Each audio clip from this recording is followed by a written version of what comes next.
उनको क्रेडिट चाहिए।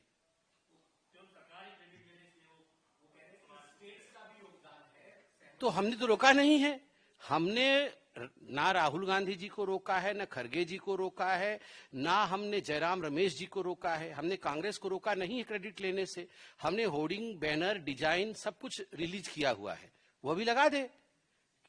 धन्यवाद मोदी जी कह के वो भी अपना होर्डिंग बैनर लगा दे, क्रेडिट लेना। हम तो मना नहीं कर रहे हैं क्रेडिट लेने से। ये क्रेडिट की लड़ाई नहीं है। जनता खुश है और आपको भी लग रहा है जनता खुश है, तो आप उस खुशी में शामिल हो जाइए। आप भी होर्डिंग बैनर लगाइए कि जनता खुश है, हम भी खुश है। देखिए, राजनेता कब खुश होता है? जब जनता खुश होती है तो नेता खुश होता है।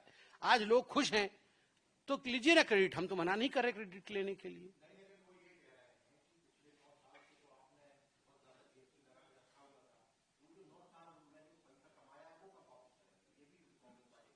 जो 75 साल तक जो कांग्रेस पार्टी ये जो 17 प्रकार के जो टैक्स लगाती थी, ऑक्ट्राई से लेकर, टोल टैक्स से लेकर, वेट से लेकर, वो सब रेट भी हमने आपको दिया था।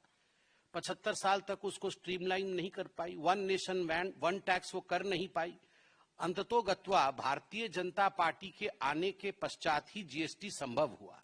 और जब भी कोई रिफॉर्म आता है, माननीय मोदी जी ने स्पष्ट रूप से बताया, जब भी कोई रिफॉर्म आता है उसको पूरी तरह से सेट होने में एक वक्त लगता है। स्वाभाविक रूप से हम उस रिफॉर्म को ला पाए और आज रिफॉर्म अपने 2.0 फॉर्म में गया है। कोई भी गाड़ी लॉन्च होती है, कोई भी प्रोडक्ट लॉन्च होता है तो अनवरत उसमें सुधार होता है, वो आगे बढ़ता है। इसी को इवोल्यूशन कहते हैं और वह क्षमता हमारे में है। और देखिए, कांग्रेस पार्टी मांग भी हम ही से करती है।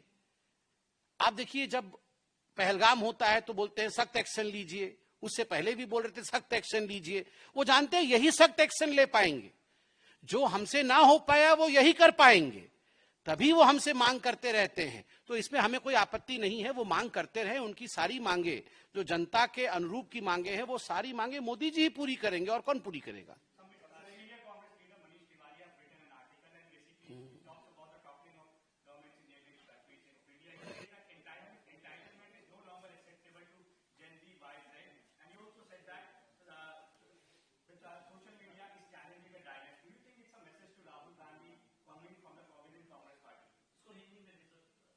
देखिए, आज मनीष तिवारी जी ने आर्टिकल लिखा है और मनीष तिवारी जी ने जो आपने प्रश्न पूछा, आर्टिकल में लिखा है कि जेन जी जो है वो डायनास्ट्स नहीं चाहती है, इसलिए बहुत संग्राम हो रहे हैं पूरे विश्व में कि डायनास्ट्स को हटाओ, जिसको उन्होंने नेपो किड कहा है।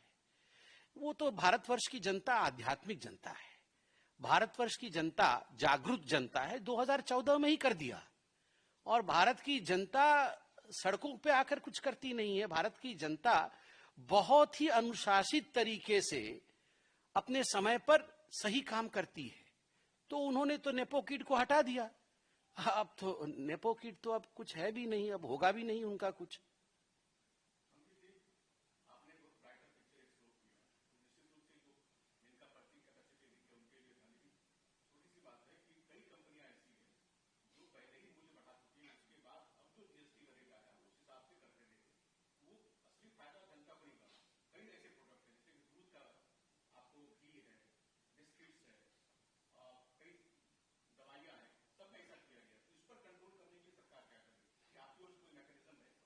देखिए, पहली बात तो है कि जहां तक इन्फ्लेशन रेट का सवाल है, आप सभी जानते हैं इस बार भारतवर्ष ने रिकॉर्ड किया 7.8% ग्रोथ रेट और इन्फ्लेशन रेट जो पहले कभी इतना कम नहीं हुआ था, उस कमी पर आज इन्फ्लेशन रेट है। At the base level inflation rate है, मतलब महंगाई तो नहीं हुई थी।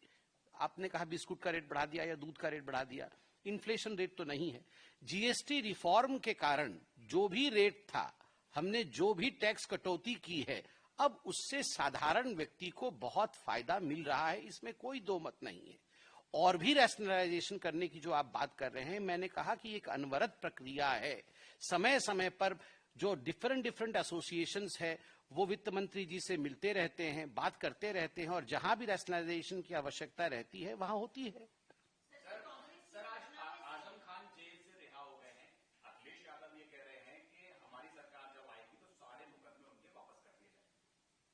तो ये कोई नई बात नहीं है जो अखिलेश यादव जी कह रहे हैं। आप याद करिए, अखिलेश यादव जी की जब सरकार गई थी उसके लगभग 1 साल पहले अखिलेश यादव जी ने 17 आतंकवादियों को रिहा कराया था जेल से, जबकि हाईकोर्ट उस समय कह रही थी कि ये आतंकवादी है, इनको किसी भी कीमत पे रिहा नहीं करना चाहिए। अब आप बताइए, आप ही लोगों ने न्यूज किया था, हमने उस पर प्रेस कॉन्फ्रेंस किया था, 17 आतंकवादियों को अखिलेश जी ने रिहा करा दिया था। ये आतंकवादी शब्द मैं बना के नहीं बोल रहा हूं, ये न्यूज़पेपर में लिखा हुआ था, टीवी में ये न्यूज चला था कि 17 आतंकवादियों को रिहा कराया अखिलेश जी ने। तो आज कोई नई बात कर रहे हैं अखिलेश जी, ये तो है नहीं। एक तरफ आज कानून का शासन है उत्तर प्रदेश में, दूसरी तरफ अखिलेश जी कह रहे हैं, खुलेआम कह रहे हैं कि हम आएंगे तो जेल के दरवाजे खोल देंगे, सभी बाहर होंगे सड़कों पर। तो जनता जनार्दन है, अखिलेश जी खुद सोचे कि उनके स्टेटमेंट से उनका भला होगा या बुरा होगा। और जहां तक बेल का सवाल है, bail is the norm not an exception. Bail तो कानून में एक नॉर्म होता है, तो सारे तो विपक्ष के लीडर बेल पे ही हैं। गिनती करिए ना, राहुल गांधी से लेकर आप गिनती करना शुरू करिए, सब तो बेल पे हैं।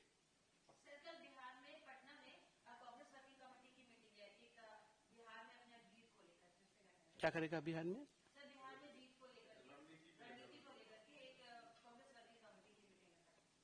कांग्रेस नॉन वर्किंग कमेटी की मीटिंग कल बिहार में होने वाली है। जो चीज कभी होने वाला नहीं है उसको लेकर होगी बैठक। ये तो हरियाणा में भी कर रही थी। ये तो जो कांग्रेस नॉन वर्किंग कमेटी है बीच बीच में मिलती रहती है।